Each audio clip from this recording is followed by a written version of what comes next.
Hi guys, welcome to part 3 of November 23, 2020 current affairs. बहुत important ये part होने वाला है क्योंकि यहाँ पर G20 समिट के बारे में इंफॉर्मेशन दे रखी है। Swap with Indonesia India to host G20 summit in 2023। तो हमको पता है कि multilateral organisation UPSC CDSE perspective से कितने ज़्यादा इंपॉर्टेंट हो जाते हैं, चाहे वो ब्रेग्जिट हो, चाहे वो यूरोपियन यूनियन के बारे में हो, ठीक है, चाहे वो एशियान के बारे में हो, बिम्स्टिक, ये सब बहुत इंपॉर्टेंट हो जाते हैं। इसमें आपको क्या पढ़ना होता है?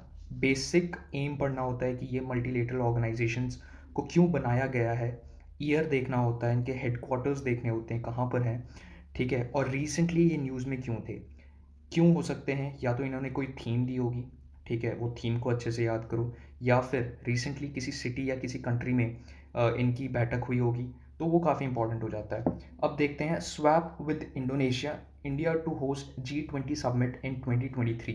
तो अब जो इंडोनेशिया है वो G20 समिट 2022 में करेगा, इटली 2021 में होगा, इंडिया में 2023 में होगा, ठीक है।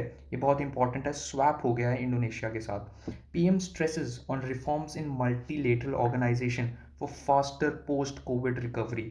अब हमको पता है कि कोरोना वायरस की वजह से मेजर इकोनॉमीज कितनी ज़्यादा नीचे डाउन चली गई है, ठीक है।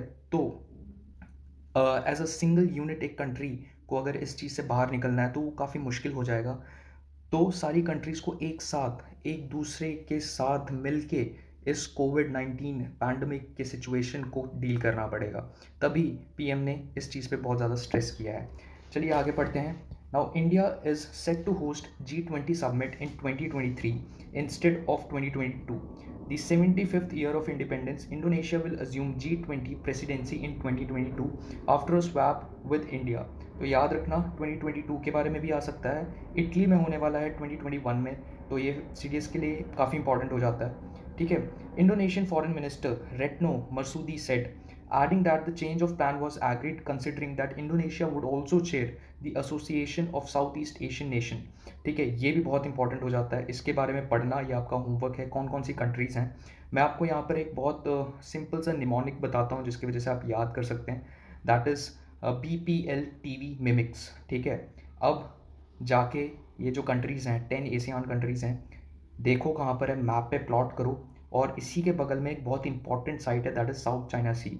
जाओ देखो स्पार्टले आइलैंड्स कहाँ पर है, ठीक है, ये सारे आइलैंड्स देखो और कौन कौन सी कंट्रीज़ के बीच ये डिस्प्यूटेड एरिया है साउथ चाइना सी, इसको मैप पे प्लॉट करना, ये आपका होमवर्क है, ठीक है। India also had the same request to change the G20 presidency in 2023, the Indonesian minister said।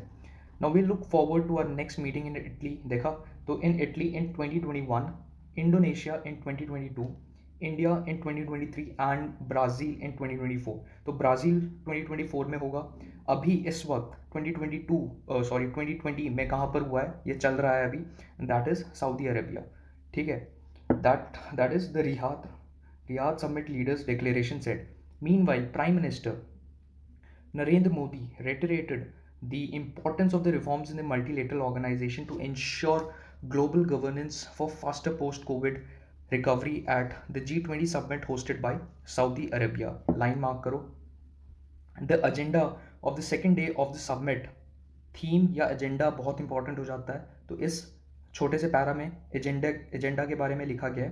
The agenda of the second day of the summit focused on building an inclusive sustainable resilient future with a side event on safeguarding the planet. तो climate change, sustainable development and inclusive growth पे focus किया गया है, important हो जाता है। Now an official statement by Ministry of External Affairs said that the Prime Minister underscored the importance of the 2030 agenda for sustainable development goals। तो 2030 का जो एजेंडा है सस्टेनेबल डेवलपमेंट गोल्स, हमको पता है कि रियो डी जेनेरियो समिट में sustainable development goals को पहली बार लेके आए थे, ठीक है। तो हमें ये पता है जैसे सस्टेनेबल डेवलपमेंट गोल 1 2 3 4 ऐसे काफ़ी गोल्स होते हैं कि पोवर्टी को एराडिकेट करना है, एजुकेशन लेके आना है, हेल्थ पे फोकस करना है, दीज आर द गोल्स। तो 2030 agenda for sustainable development goal का क्या एम है, that is leaving no one behind. इसको हाईलाइट करो, बहुत इंपॉर्टेंट बन जाता है, थीम्स वगैरह आती रहती है, ठीक है। With the changing situation in the wake of the pandemic, the prime minister said The country has adopted self-reliant India initiative and will become an important and reliable pillar of the world economy and global supply chains based on its competence and dependability.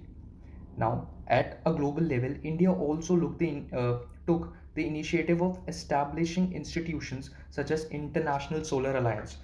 याद है France के help से हमने international solar alliance जो headquarter India में ही है, ठीक है, ये हमारा काफ़ी अच्छा इनिशिएटिव है. And the collision of disaster resilient infrastructure addressing the side event, safeguarding the planet, the circular carbon economy approach.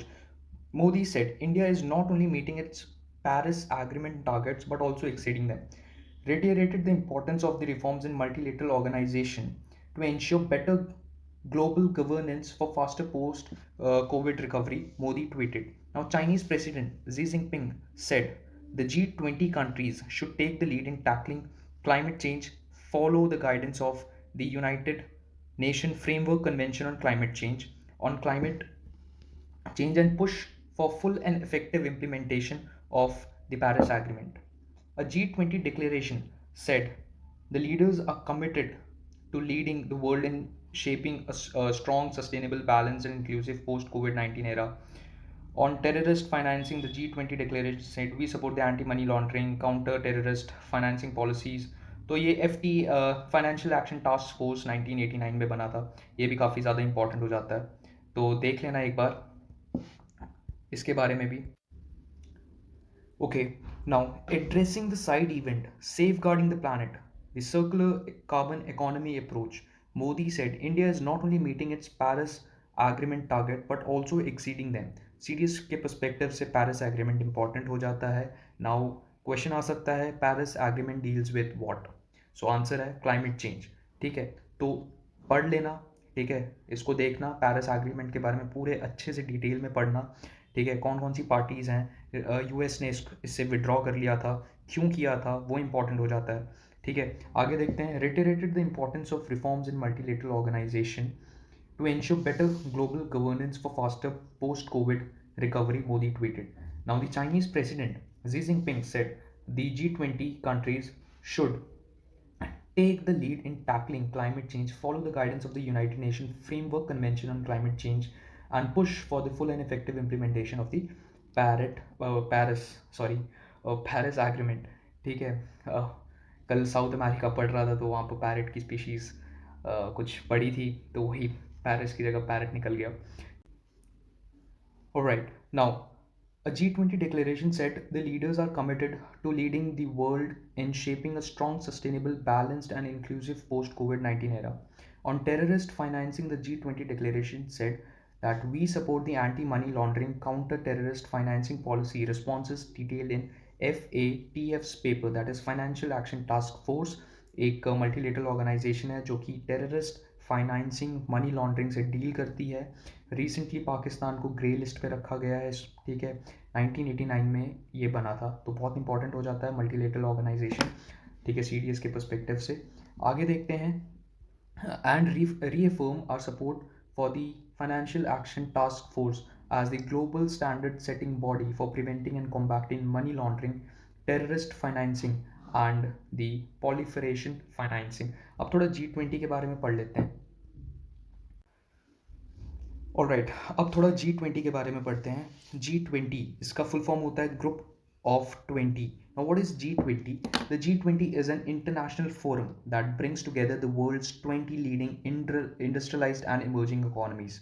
जितनी भी लीडिंग पूरे वर्ल्ड की 20 leading industrialised and emerging economies है, उसको एक ही प्लेटफॉर्म में लेके ये ऑर्गेनाइजेशन आता है. फॉर एग्जांपल जैसे रशिया है, ठीक है, then we have America, we have India, ठीक है, तो ये बहुत ही ज़्यादा मेजर इंडस्ट्रियलाइज्ड इकोनॉमीज़ हैं और काफ़ी इंपॉर्टेंट हो जाता है G20 के मेंबर्स याद रखना, कौन कौन से मेंबर्स हैं मैं अभी दिखाऊंगा, ठीक है. The group accounts for 85% of the world's GDP and 2/3 of its population. तो ये डाटा बड़ा इंपॉर्टेंट है कि क्वेश्चन आ सकता है which one of the following statement is are correct about G20 global alliance या फिर अपना इंटरनेशनल फोरम के बारे में क्या सही है. तो ये डायरेक्टली पॉइंट आ सकता है कि it accounts for 85% of the world's GDP and 2/3 of its population, तो ये सही हो। Much of the important businesses takes place on the sidelines and in informal meetings. When it was established 17 years ago, the attendance at G20 summit was limited to finance ministers and central bank governors of members. Now, but since an inaugural meeting between G20 leaders in Washington, D.C., following the collapse of Lehman Brothers in 2008, summit between G20 leaders themselves have become an annual event. हमको पता है एक global financial crisis आया था 2008 में, ठीक है। Question आया था subprime crisis relates to what, ठीक है, सीडीएस में क्वेश्चन आया है, तो यहाँ से पकड़ते हैं क्वेश्चन, ठीक है। तो देखना सब प्राइम क्राइसिस क्या है, और ये है थोड़ा सा G20 के बारे में। ये बड़ी सी मेजर इकोनॉमीज़ जो हैं वो कनाडा हैं, यूनाइटेड स्टेट्स, मेक्सिको, ठीक है। तो नॉर्थ अमेरिका ऑलमोस्ट पूरा है, ठीक है। Then we have Brazil, Argentina. South America में we have Brazil and Argentina. Australia as a continent पूरा है, ठीक है। न्यूजीलैंड नहीं है, देखो ध्यान से, न्यूजीलैंड नहीं है। We have South Africa, then we have India, China, Russia, Japan, South Korea, Indonesia, Saudi Arabia, Turkey, Italy, France, Germany, United Kingdom, and जो लास्ट है दैट इज़ यूरोपियन यूनियन, ठीक है। The 20th group is European Union, comprising of 28 member countries. अब ये थोड़ा सा representation है। World population 65%, right. 79% world trade, 84% by world economy, and 79% world carbon emission, ठीक है। सो ये था थोड़ा G20 के बारे में। आई होप कि आपको ये सेशन पसंद आया होगा। पसंद आया तो please like, share and subscribe, because this will motivate me to bring such more lectures in near future. Till then, take care. All the very best for your CDS examination, and I hope कि मेरी इस initiative की वजह से आपको आपके exam में काफ़ी फ़ायदा हो। Thank you so much, have a great day.